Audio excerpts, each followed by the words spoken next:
Rue d'Odessa, Paris, quartier du Montparnasse, un quartier qui était plutôt un quartier bohème de Paris, où de nombreux artistes d'ailleurs venus de Russie ont vécu, ont travaillé, ont échangé.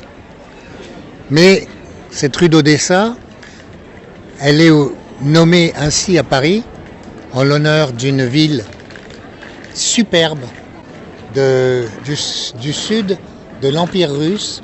Il a été créé par la tsarine Catherine II à la fin du XVIIIe siècle. Et c'est une ville ouverte sur la mer, une sorte de Marseille de l'Empire russe. Aujourd'hui, à Paris, on a le nom de cette ville, magnifique encore une fois, en souvenir d'événements tragiques. En l'occurrence, c'était nommé à Paris pour commémorer un bombardement lors de la guerre de Crimée contre la Russie par les Français et les Britanniques. Et malheureusement, ça a un certain caractère d'actualité puisque on risque aujourd'hui d'être entraîné dans un conflit dont on n'a pas besoin, tout comme on n'avait pas besoin de la guerre de Crimée qu'on a faite pour les Anglais et pour les Turcs. Et puis, aujourd'hui, le 2 mai, on commémore un autre anniversaire tragique, celui d'un massacre qui s'est passé à Odessa. Des jeunes s'étaient réunis pour le 1er mai pour fêter la fête du travail, bien sûr, et des travailleurs, mais aussi pour exiger, alors que Kiev venait de connaître un coup d'État qui mettait en cause la liberté des minorités, entre guillemets, mais qui ne sont pas des minorités en réalité, des gens en leur interdisant de parler leur langue, qui est le russe. Ils demandaient donc une certaine autonomie pour avoir la liberté de s'exprimer dans leur langue et de pouvoir prendre des décisions pour leur ville. Ça leur a coûté un massacre. Des extrémistes venus en train d'autres régions sont venus entourer la maison des syndicats où se tenait leur action et ont commencé à mettre le feu et à massacrer les gens qui essaient d'échapper aux flammes. Tout ça, notre amie Monika Grabowska a été à Odessa quelques jours après le massacre et elle nous raconte comment ça s'est passé et comment les gens ont vécu ça. Monika. Bonjour, je suis Monika Karbowska. Effectivement, j'ai été à Odessa, disons, juste après le massacre, parce que je connaissais des personnes qui étaient des militants de groupes communistes et je les connaissais bien d'avant. Et d'ailleurs, c'est eux qui m'ont fait rencontrer les familles des victimes. Et c'est par eux que j'ai pu faire une documentation importante avec des photos de la maison des syndicats brûlée. Et c'est par eux que j'ai connu ce qui s'est passé. Effectivement, tout a commencé avec le coup d'État du Maïdan de février 2014, quand justement les puissances occidentales ont décidé d'imposer un gouvernement à l'Ukraine et ont chassé le président Yanukovych régulièrement élu. À ce moment-là, les nouveaux maîtres de l'Ukraine, Poroshenko et Yatsenyuk, ont fait cette loi interdisant l'usage de la langue russe. Et à ce moment-là, ça a suscité effectivement des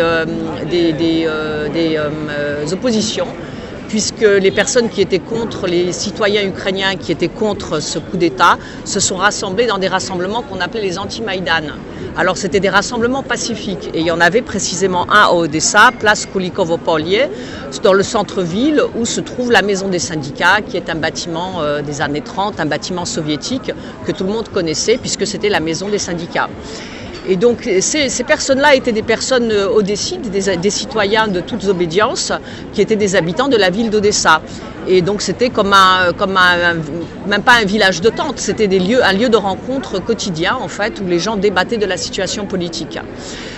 En avril 2014, le Kiev lance ses chars contre le Donbass, qui s'est révolté également contre la politique anti-russe et notamment cette loi interdisant l'usage de la langue russe qui est la langue parlée aussi bien dans le Donbass qu'à Odessa, ce qui est normal vu l'histoire d'Odessa. Et le 2 mai précisément a eu lieu le massacre. Alors comment ça s'est passé? En fait, il y a beaucoup d'images d'ailleurs, il y a même encore beaucoup d'images sur internet que vous pouvez trouver à ce sujet puisque voilà, les événements ont été filmés, les agresseurs se sont filmés eux-mêmes, très fiers de leur crime et ont posté y compris leur visage à découvert sur internet. Donc on a pu voir exactement ce qui s'est passé et il y a eu beaucoup de documentation. Ce qui est quand même, c'est là où justement, si je vous parle de cette documentation, c'est là où on voit aussi que l'Occident ne veut pas faire face à la question de ce massacre et forcer l'Ukraine à faire une enquête parce que si on veut trouver les criminels, il n'y a aucun problème, il y avait des tas de photos qui ont été prises à ce moment-là.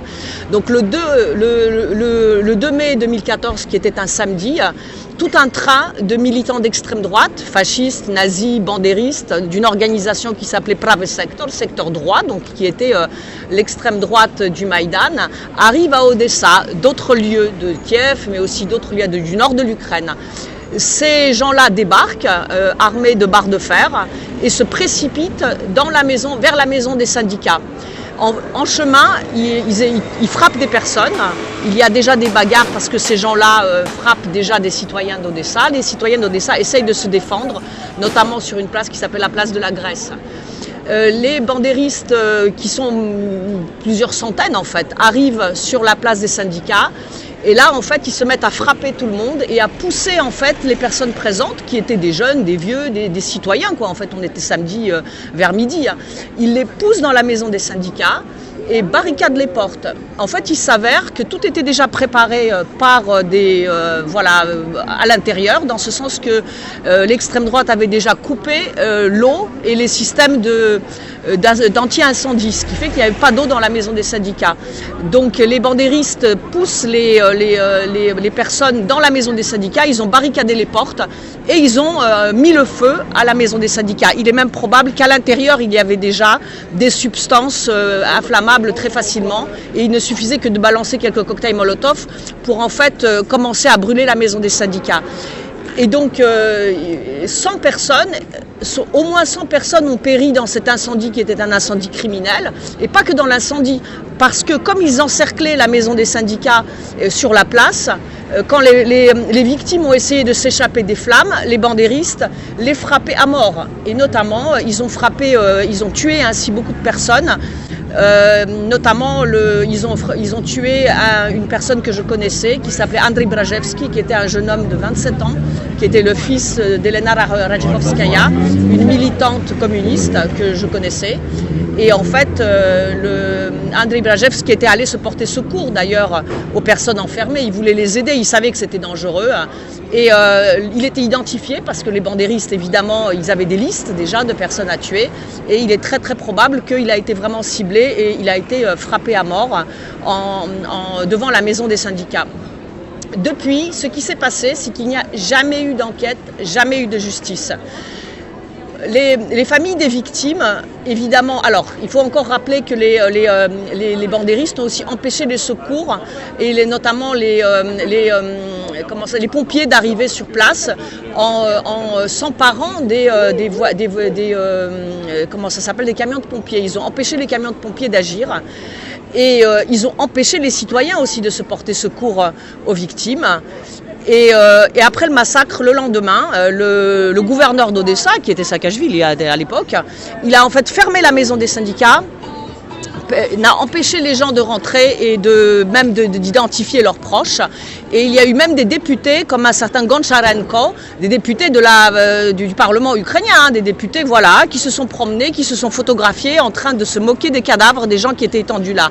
Enfin, c'est quand même un peu hallucinant ce crime en Europe du 21e siècle. Mais il rappelle quelque chose, c'est le mode opératoire des bandéristes. C'est exactement comme ça que les nazis de OUN UPA, l'organisation de Stepan Bandera, ont tué 100 000 Polonais dans le territoire de l'Ukraine occidentale, en Volhynie, en 1943. C'est exactement ce mode opératoire, c'est-à-dire encercler les villages, y mettre le feu, empêcher les gens de s'échapper et les tuer. C'est vraiment exactement le même mode opératoire. Et donc depuis, il n'y a jamais eu d'enquête. En fait, il y a eu une enquête bâclée qui n'a jamais abouti. Il y a eu au moins 48 personnes identifiées tuées, plus 50 personnes disparues. Donc en fait, pour le comité des familles des victimes, c'est 100 victimes qu'il y a eu, beaucoup plus que même les victimes avouées, les 48, qui n'ont jamais été... il n'y a jamais eu aucun criminel qui a été arrêté ni jugé. Donc voilà, moi j'ai réussi à venir à Odessa le plus rapidement possible. Les amis m'ont donné des preuves, de la documentation. J'ai pu photographier la maison des syndicats, faire des entretiens avec les proches des victimes. Et après j'ai démarché, j'ai envoyé cette documentation à des députés européens que je connaissais, au parti de gauche de Jean-Luc Mélenchon, au Parti communiste français, à Die Linke, à des tas et des tas de députés, de politiques, notamment de la gauche européenne que je connaissais. Ça n'a rien donné. Jamais personne n'est allé à Odessa, sauf que peut-être un seul député, un député de Die Linke, Andrei Hunko. Sinon, personne d'autre ne s'est bougé pour cela. Ah oui, et puis Konstantina Akouneva, députée bulgare de Syriza, elle a réussi, elle en a parlé un peu, mais elle n'avait pas l'audience nécessaire. Seuls des politiques connus, comme justement le chef du parti de gauche, pouvaient faire quelque chose. Mais ils n'ont rien fait, n'est-ce pas? Et depuis, il n'y a pas eu d'enquête. Il n'y a pas eu de justice. Odessa est toujours dans les mains d'un régime qui n'est pas celui qu'elle voudrait. Et moi, personnellement, je pense que la seule façon pour avoir la justice, c'est qu'il faut que Odessa choisisse son propre gouvernement. Et comme Odessa est habitée par des habitants russophones et russes, je pense que la seule façon, ce serait que Odessa revienne à son histoire, c'est-à-dire revienne à la Russie, parce que c'est bien la Russie qui a construit Odessa, et ces gens-là se sentent russes, et ils ont tout à fait le droit de choisir leur avenir. Évidemment, toute cette information-là, un massacre en Europe en 2014, une centaine de morts, c'est évidemment digne des informations. Or, la presse n'en a pas parlé ici. Merci à vous.